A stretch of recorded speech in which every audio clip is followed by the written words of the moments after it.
Happy morning. നിങ്ങളുടെ business എന്ന് പറയുന്നത് സർവീസ് ആയാലും പ്രോഡക്റ്റ് ആയി കഴിഞ്ഞാലും ഇന്ന് വിൽക്കുന്ന പ്രോഡക്റ്റ് ഇന്ന് വിറ്റുകൊണ്ടിരിക്കുന്ന അതേ അവസ്ഥയിൽ വിൽക്കുകയാണെങ്കിൽ നിങ്ങളുടെ ബിസിനസ് ഗോൾ എന്താണോ അത് അച്ചീവ് ചെയ്യാൻ നിങ്ങളെ തടസ്സമുണ്ടാക്കും.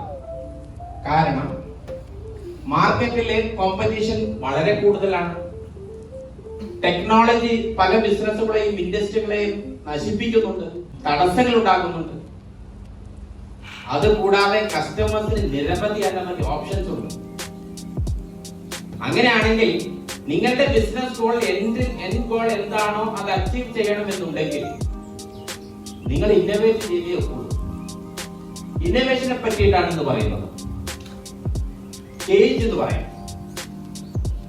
സീവർ എന്ന് പറയുന്നത് കോൺസെപ്റ്റുവലൈസേഷൻ ആണ്. ആശയം ഉണ്ടാക്കും. എങ്ങനെ ആശയം ഉണ്ടാക്കും? നിങ്ങളുടെ ബിസിനസ് നിങ്ങളുടെ കസ്റ്റമേഴ്സിനോട് ചോദിക്കുക. നിങ്ങളുടെ ഇൻഡസ്ട്രിയുടെ നിങ്ങളുടെ ബിസിനസിന്റെ പരിസരത്ത് നിന്നുകൊണ്ട് ചോദിക്കുക, നിങ്ങൾക്ക് പരിഹരിക്കപ്പെടാത്ത വല്ല പ്രശ്നങ്ങളും ഉണ്ടോ? അതിന്റെ പരിസരത്ത് നിന്ന് നിങ്ങൾ ചോദിക്കുമ്പോൾ അവർക്ക് അവരുടെ ജീവിതത്തെ തടസ്സപ്പെടുത്തുന്ന എന്തെല്ലാമോ നിങ്ങളുടെ ബിസിനസിന്റെ പരിസരത്ത് തന്നെ ഉണ്ട്. അവരോട് ചോദിക്കാം, നിങ്ങളെ വേദനിപ്പിക്കുന്ന നിങ്ങളുടെ പരിഹരിക്കപ്പെടാത്ത പ്രശ്നങ്ങൾ വല്ലതും ഉണ്ടോ? നിങ്ങളെ ഇറിറ്റേറ്റ് ചെയ്യുന്ന പ്രശ്നങ്ങൾ വല്ലതും ഉണ്ടോ? ചോദിക്കാം. അല്ലെങ്കിൽ നിങ്ങളുടെ ബിസിനസിന്റെ പരിസരത്ത് നിന്നുകൊണ്ട് നിങ്ങളുടെ കസ്റ്റമറായിട്ട് സങ്കല്പിച്ചുകൊണ്ട് ചിന്തിക്കുക, എന്താണ് അവരുടെ പ്രശ്നം. അങ്ങനെ ചിന്തിക്കുമ്പോൾ നിങ്ങൾക്ക് ഒരുപാട് പ്രശ്നങ്ങളുടെ പരിഹരിക്കപ്പെടാത്ത ഒരുപാട് പ്രശ്നങ്ങൾ നിങ്ങൾക്ക് കാണാൻ പറ്റും. അത് എഴുതി വെക്കുക, ഒന്നൊന്നായിട്ട് എഴുതി വെക്കുക. രണ്ടാമത്തത് ഇതിന്റെ പരിഹാരം ഉണ്ടാക്കി കൊടുക്കുക എന്നുള്ളതാണ്.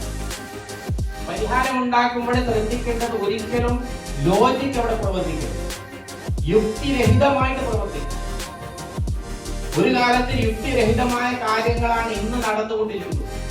ഒരു 15 വർഷം മുമ്പ് നിങ്ങൾ ഇപ്പോൾ നടത്തുന്ന വീഡിയോ കോൾ, വാട്സപ്പിൽ നടത്തുന്ന വീഡിയോ കോൾ അപ്രാപ്യമായിരുന്നു അല്ലേ? അങ്ങനെയാകുമ്പോൾ പരിഹാരം ഉണ്ടാക്കുമ്പോൾ നിങ്ങളുടെ ലോജിക്കിന് വില കൊടുക്കരുത്, സ്പീഡിന് ഇമ്പൾസീവായിട്ട് പ്രവർത്തിക്കണം. അങ്ങനെയാകുമ്പോൾ ഭ്രാന്തമായ കുറെ ആശയങ്ങൾ വരും. എഴുതി വെക്കുക. അതിനുശേഷം അതിന്റെ മുകളിൽ വർക്ക് ചെയ്യുക, ജോലി ചെയ്യുക. എങ്ങനെയാണ് ഈ പരിഹാരം നമുക്ക് ജനങ്ങളുടെ കസ്റ്റമേഴ്സിന്റെ പ്രശ്നത്തിന് പരിഹാരം ഉണ്ടാക്കി കൊടുക്കുക എന്ന് ദീർഘമായിട്ട് ചിന്തിച്ചിട്ട് പരിഹാരം ഉണ്ടാക്കുന്ന രൂപത്തിലേക്ക് അതിന്റെ കോൺസെപ്റ്റ് ഫൈനലൈസ് ചെയ്യുക. രണ്ടാമത്തെ സ്റ്റെപ്പ് വരുന്നത് ആക്ട്, പ്രവർത്തിക്കുക.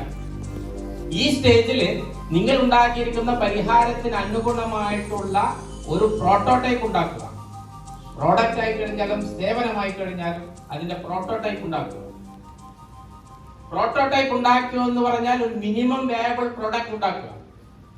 മിനിമം വേയബിൾ പ്രോഡക്റ്റ് ഉണ്ടാക്കിയിട്ട് കസ്റ്റമേഴ്സിന്റെ എന്താണോ പ്രശ്നം അതിന് പരിഹാരമാക്കുന്ന രൂപത്തിൽ അതിന്റെ പ്രോട്ടോടൈപ്പ് ഉണ്ടാക്കിയിട്ട് അത് ഇന്റേണൽ ആയിട്ട് മാർക്കറ്റ് ചെയ്യുക.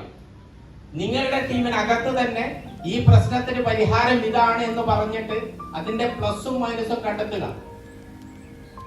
മൈനസുകൾ വല്ലതുണ്ടെങ്കിൽ നീക്കിയിട്ട് പ്ലസ് വെച്ചിട്ട് മുന്നോട്ട് പോവുക.